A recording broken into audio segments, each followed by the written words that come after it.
Hi, guys, my name is Ariba. Welcome back to my YouTube channel Ariba News HD. I hope you are doing well.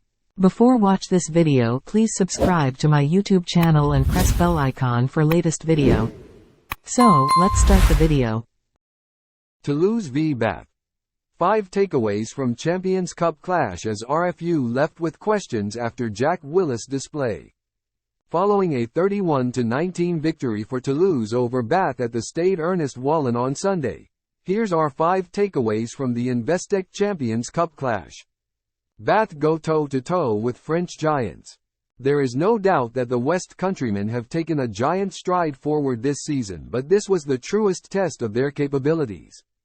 There probably isn't a bigger challenge, maybe with the exception of facing Leinster away, than going to the home of the 5-time European champions, but the visitors were excellent. Against a pretty much fully loaded Toulouse side, Bath fronted up physically, dominating the set piece, and also caused the hosts' defense a series of problems. They won't like their profligacy in the second period, where they missed several opportunities inside the opposition 22, while the French outfit also had far too much joy at the breakdown for their liking. But it was another step in the right direction for Johan van Grand's men despite the defeat. England prospects enhance Six Nations hopes. This was the perfect stage for some of the Red Roses' likely fringe squad members to show Steve Borthwick what they could do. Other than Ollie Lawrence, Bath did not contain anyone in their side that is guaranteed to start their Six Nations opener against Italy, but the likes of Ben Spencer and Beno Abano did their chances no harm. Abano in particular was impressive, dominating France's Rugby World Cup tighthead Dorian Aldegheri at scrum time and putting in an immense shift in the loose. Spencer, meanwhile, controlled the game nicely, made good decisions throughout his time on the field while both his service and kicking was on point. Elsewhere, players who just missed out wanted to make a point too, namely wing duo Will Muir and Joe Kokonasiga, but those two didn't quite have the same influence on the game.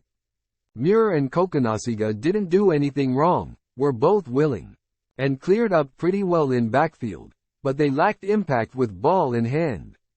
Antoine Dupont and Thomas Ramos put on a show.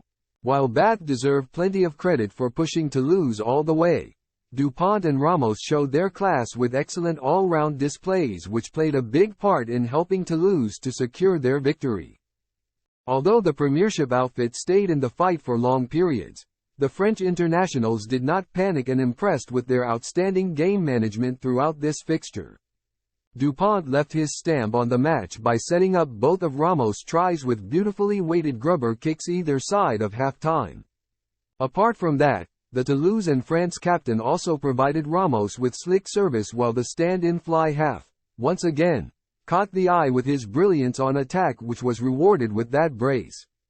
Further pressure on RFU after Jack Willis' efforts. There are questions for the Rugby Football Union regarding their eligibility laws after the talented flanker produced a superb display against Bath. Willis was absolutely dominant at the breakdown, regularly stealing ball and enjoying his time against his countrymen. There are few better fetchers than the open side and his talents are missed at international level with him being in France. No doubt after watching that, it will be queried why the RFU continue to keep their laws in place. England have no shortage of quality open sides but, with Tom Curry out, Willis would have certainly been the next in line. There are few, if any, players in the Premiership that can do what the 27-year-old did against Bath in the Champions Cup on Sunday. Both teams throwing caution to the wind.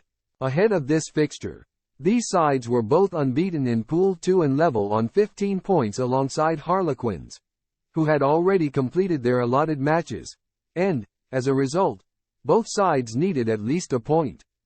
Attack was therefore the order of the day as both teams searched for, at the very least, the 4 tries.